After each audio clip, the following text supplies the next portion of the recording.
Next हम देखते हैं स्टेट ऑफ केमिकल इक्विलिब्रियम के बारे में। What is state of chemical equilibrium या what is dynamic equilibrium.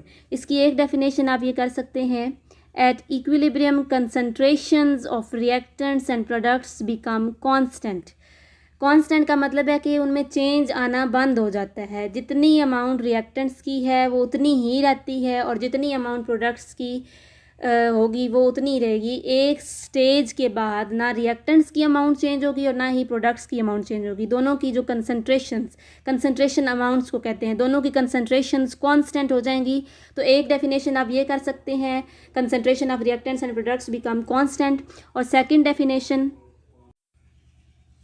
Definition ये आप कर सकते हैं, at equilibrium rate of change of reactants becomes equal to rate of change of products. एक स्टेज जिस पे इक्विलिब्रियम मेंटेन हो जाता है, उस स्टेज पे अब अगर रिएक्टेंट प्रोडक्ट बना रहा है, जितना रिएक्टेंट प्रोडक्ट में चेंज होगा वो प्रोडक्ट दोबारा से रिएक्टेंट में चेंज हो जाएगा। यानी उसके चेंज होने कन्वर्ट होने की जो स्पीड है वो इक्वल हो जाती है। Rate of change of reactants becomes equal to rate of change of products, या मोर प्रिसाइजली आप ये कह सकते हैं, rate of change of reactants into products becomes equal to rate of change of products into reactants. यानी जितने reactant products में change हो रहे हैं उतने ही प्रोडक्ट्स दोबारा से रिएक्टेंट में चेंज हो रहे हैं। तो जो चेंज है वो ज़ीरो हो जाएगा, कोई चेंज नहीं आएगा वहाँ पे। तो वो जो स्टेट है वो इक्विलिब्रियम की स्टेट है। इसको डायनामिक इक्विलिब्रियम भी कहते हैं। इस ग्राफ के थ्रू अंडरस्टैंड करेंगे और रिएक्शन हम सपोज कर लेते हैं। रिएक्टेंट ए और बी हैं, दोनों गैसियस फॉर्म में हैं। दोनों रिएक्ट करके प्रोडक्ट्स सी और डी बना देते हैं और प्रोडक्ट्स भी दोनों गैसियस फॉर्म में हैं। ग्राफ के थ्रू अंडरस्टैंड करेंगे। ग्राफ हमने प्लॉट करना है कंसंट्रेशन और टाइम के दौरान। रिएक्शन जब स्टार्ट होता है तो टाइम के साथ साथ प्रोडक्ट्स बनना स्टार्ट हो जाते हैं। तो इसलिए हमने एक्स एक्सिस पे टाइम लिया है। टाइम के साथ साथ कंसंट्रेशंस किस तरह से चेंज हो रही हैं, रिएक्टेंट्स की कंसंट्रेशंस भी चेंज होंगी और प्रोडक्ट्स की भी चेंज होगी। तो इसलिए वाई एक्सिस पे हमने कंसंट्रेशन ली है। तो plot a graph between time on X axis and concentration on Y axis. Time के साथ साथ कंसंट्रेशन चेंज होंगी, रिएक्टेंट्स की भी और प्रोडक्ट्स की भी। स्टार्ट में रिएक्टेंट्स की कंसंट्रेशन जो है वो ज़्यादा है, इसलिए इधर टॉप पे ली हुई है। मैक्सिमम कंसंट्रेशन है रिएक्टेंट्स की और प्रोडक्ट्स की कंसंट्रेशन ज़ीरो है। तो जो फॉलिंग कर्व है ये हमारे पास रिएक्टेंट्स का है और जो राइजिंग कर्व है वो हमारे पास प्रोडक्ट्स का है, क्योंकि रिएक्टेंट्स की अमाउंट्स या कंसंट्रेशंस कम होनी है टाइम के साथ और प्रोडक्ट्स की अमाउंट्स या कंसंट्रेशंस टाइम के साथ इंक्रीज़ करनी है। अब जैसे जैसे टाइम इंक्रीज़ कर रहा है रिएक्टेंट्स की कंसंट्रेशन कम हो रही है। फॉलिंग कर्व ये असल में शो कर रहा है कि रिएक्टेंट्स की कंसंट्रेशन कम हो रही है टाइम के साथ साथ, क्योंकि वो प्रोडक्ट्स में चेंज हो रहे हैं।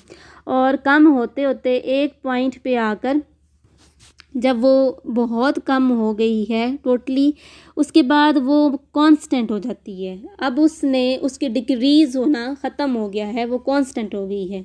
Concentration of reactants continue to decrease until at a point it becomes constant, यानी उसके बाद वो डिक्रीज़ नहीं होगी।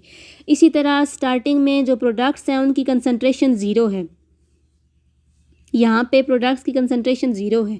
जैसे जैसे टाइम इंक्रीज़ करेगा प्रोडक्ट्स की कंसंट्रेशन भी इंक्रीज़ करेगी, मैक्सिमम हो जाएगी यहाँ पे प्रोडक्ट्स की कंसंट्रेशन, और उसके बाद उसका इंक्रीज़ जो है वो ख़त्म हो जाएगा, बल्कि अब उसकी कंसंट्रेशन जो है वो कांस्टेंट रहेगी, उसके बाद वो इंक्रीज़ नहीं होगी।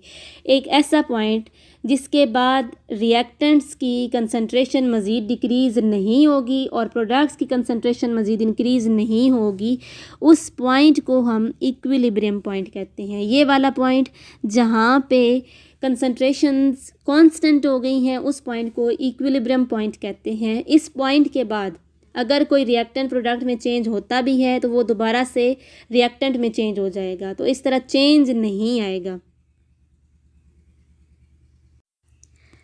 सपोज़ हमारे पास ये दोनों जो रिएक्टेंट्स ए और बी हैं, इन दोनों की अमाउंट्स इक्वल हैं, 50 ग्राम दोनों की अमाउंट्स हैं। ये दोनों रिएक्ट करके प्रोडक्ट बनाते हैं। एक प्रोडक्ट भी 30 ग्राम अमाउंट में बना है और दूसरे प्रोडक्ट की अमाउंट भी 30 ग्राम्स है।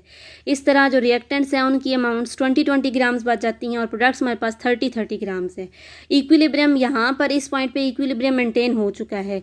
इस पॉइंट के बाद अगर कोई रिएक्टेंट प्रोडक्ट में चेंज होता भी है, सपोज इसके 10 ग्राम्स इसके और 10 ग्राम्स इस दूसरे रिएक्टेंट के दोनों मिल के बना देते हैं, प्रोडक्ट बनाते हैं। 20 ग्राम्स अब यहाँ से निकले हैं, इसका मतलब है सपोज हम कर लेते हैं 40 ग्राम्स इसके बना दिए और 40 ग्राम्स दूसरे के बना दिए। अब अगर बन भी जाते हैं तो ये जो 10 ग्राम्स थे, ये जो प्रोडक्ट्स हैं, ये दोबारा एक दूसरे के साथ रिएक्ट करेंगे और दोबारा से रिएक्टेंट के अंदर चेंज हो जाएंगे। अब जब ये दोबारा रिएक्टेंट के अंदर चेंज हो जाएंगे तो ये जो कंसंट्रेशन है वो दोबारा से 30 हो जाएगी।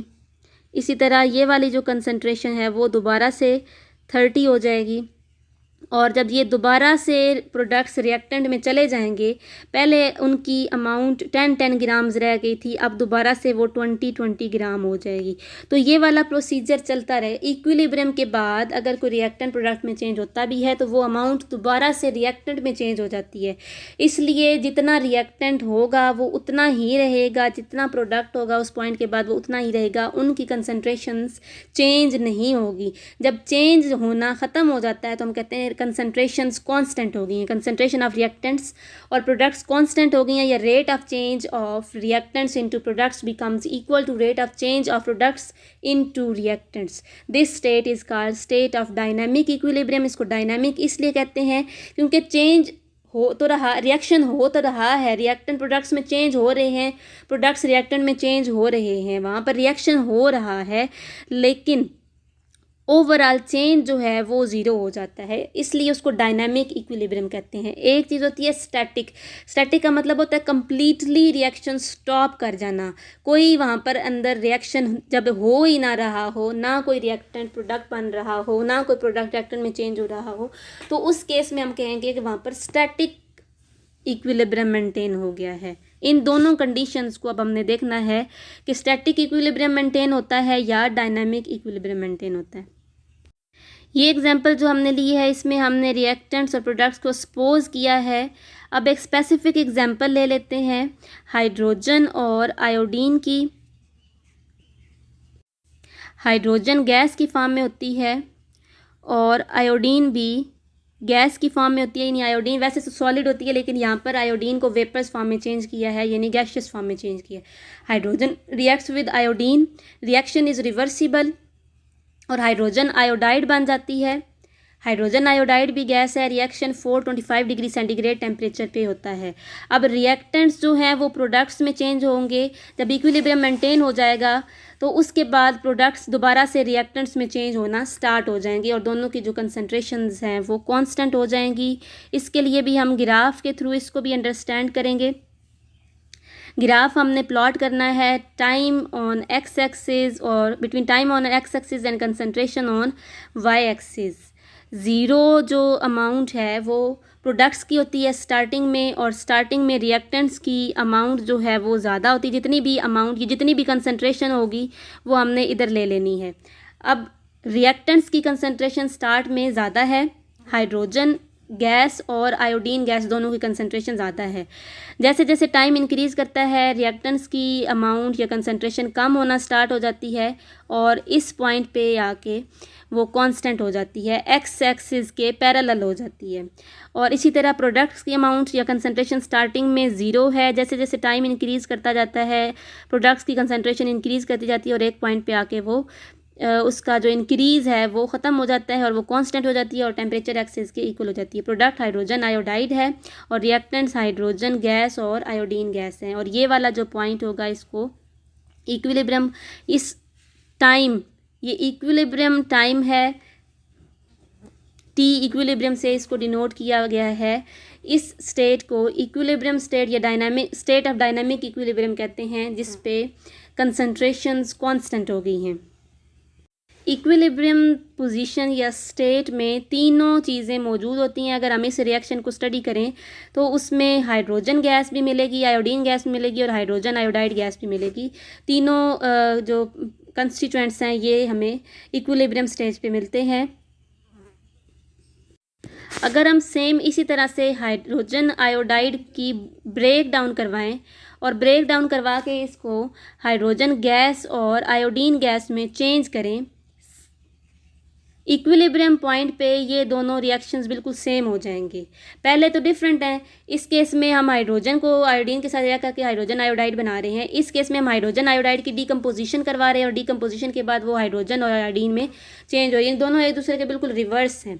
लेकिन दोनों केसेस में जब इक्विलिब्रियम मेंटेन हो जाएगा तो फिर दोनों में डिफ्रेंशिएट करना मुश्किल हो जाएगा। दोनों रिएक्शंस बिल्कुल सेम हो जाते हैं।